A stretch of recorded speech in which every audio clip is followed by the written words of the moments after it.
As Scarlett O'Hara once said, I guess I'll think about that tomorrow. For the time being, it's gone with the wind. Let me give you some good advice about avoiding a bankrupt character. Pay your ethical debts. Keep your integrity in the black. Face ugly realities with the truth as soon as they appear. When you feel that temptation to hedge, resist it immediately. Don't treat it casually. Treat it like a grease fire in the kitchen that you've got to put out before it burns your house down or fills the whole place up with so much smoke that you can't see where you're going anymore. Because that's exactly what will happen when your ethical capital runs out. You just won't be able to see where you're going anymore. Here's another way that being untruthful is like buying on credit. They're both addictive. At first, they both go down so easy, and they leave you wanting more. Any addictive behavior offers a simple, short-term escape from a problem, but that escape becomes more and more complicated as time goes on. Lying can get extremely complicated. You've really got to have an outstanding memory to be a good liar, because you're always having to create more lies that are consistent with the one you told in the first place. I'm sure we have at some time been caught up in a dilemma like that. Shakespeare had it right all along. What a tangled web we weave when at first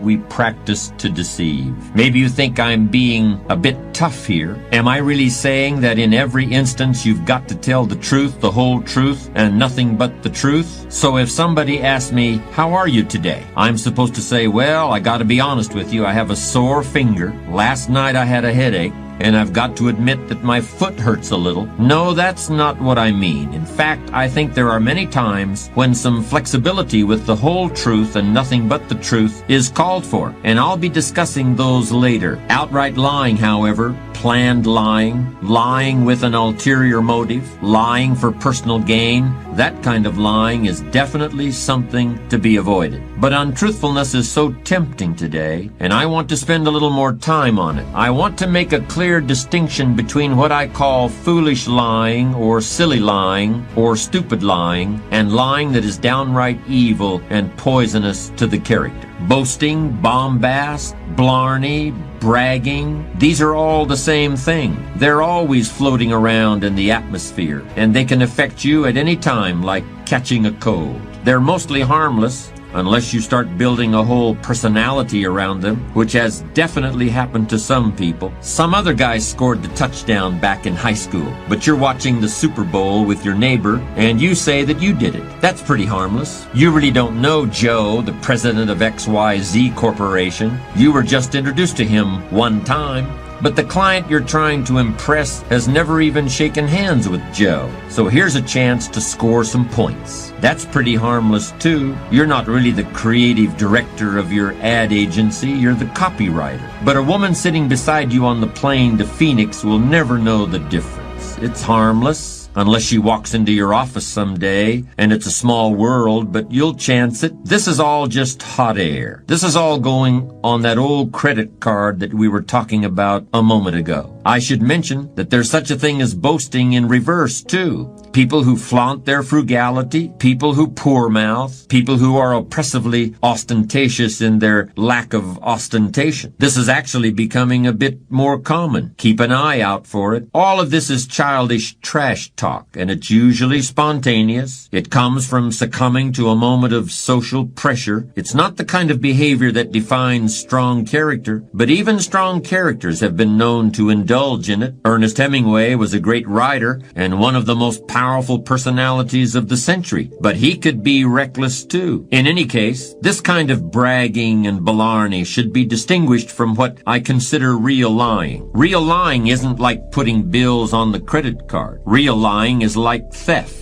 In my opinion, a key element in this kind of real lying is the presence of planning and premeditation. If somebody is a supervisor in a corporation and he steals one of his subordinates' ideas and takes credit for it in the eyes of the CEO, that requires a whole chain of events and a conscious decision to keep the deception going through the various links in the chain. That kind of lying is theft. It's not only theft of the subordinate's idea, it's stealing from the CEO too. It's stealing the CEO's sense of reality. It's creating an illusion. If someone falsifies an earnings report in order to inflate the price of a company's stock, that's deliberately creating a mirage in the minds of the investors. In the real world, both these examples have happened, and many times lives and careers have been ruined. It's been my experience that those who engage in serious lying and unethical behavior get caught one way or the other. Usually the people who are being deceived awaken from the illusions that have been foisted upon them. But even if this never happens, the criminal, and I don't think that's too strong a word, has to buy into the illusion so deeply himself that his own sense of reality is eroded. By trying to loosen other people's grasp of the truth, you end up losing your own. All of it, small-time lying and big-time deceit. It all comes from fear. Somebody is afraid the truth about themselves isn't good enough, so they depart from the truth. Somebody secretly fears that they can't really come up with ideas of their own, so they steal somebody else's ideas. Or they fear their company isn't really going to succeed, so they come up with a way to inflate the share prices. It's really cowardice. Remember what we said about courage? Courage is fearing the right thing at the right time and in the right way. Fear the temptation to misrepresent who you are or what you've done or intend to do. Trust who you really are. Trust your ability to earn the respect of others. Pay whatever price the truth costs. Pay that bill immediately, because in the long run, it's a real bargain. When you're in a leadership position, whether it's in a business or as the head of a family, honesty and integrity are not as important as money or shelter or a telephone. Honesty and integrity are infinitely more important than any of those things. They're about as important as having air and food and water. For a leader, honesty and integrity are absolutely essential to survival. A lot of business people don't realize how closely they're being watched by their subordinates. Remember when you were a kid in grammar school, how you used to sit there staring at your teacher all day? By the end of the school year, I'll bet you could have done a perfect imitation of all your teacher's mannerisms. I'll bet you were aware of the slightest nuances in your teacher's voice. All the little clues that distinguished levels of meaning, that told you the difference between bluff and now I mean business. You were able to do that after 8 or 9 months of observation. Suppose you had 5 or 10 years. Do you think there would have been anything about your teacher you didn't know? As a manager, there probably isn't anything your people don't know about you right this minute. If you haven't been totally above board and honest with them, it's certain you haven't gotten away with it. But if you've been led to believe that you've gotten away with it, it's most likely because people are afraid of you. That's a problem in its own right. But there's another side of the coin too. In any organization, people want to believe in their leaders. If you give them reason to trust you, they're not going to go looking for reasons to think otherwise. And they'll be just as perceptive about your positive qualities as they are about the negative ones. I heard a story of a situation that happened some time ago at a company in the Midwest. The wife of a new employee experienced complications in the delivery of a baby. There was a medical bill of more than $10,000, and the health insurance didn't want to cover it. The employee hadn't been on the payroll long enough. The pregnancy was a pre-existing condition. One thing or another. In any case, the employee was desperate. He approached the company CEO and asked him to talk to the insurance people. The CEO agreed, and the next thing the employee knew, the bill was gone. The charges were rescinded. But when he mentioned to some colleagues the way the CEO had so readily used his influence with the insurance company, they just shook their heads and smiled. The CEO had paid the bill out of his own pocket, and everybody knew it, no matter how quietly it had been done.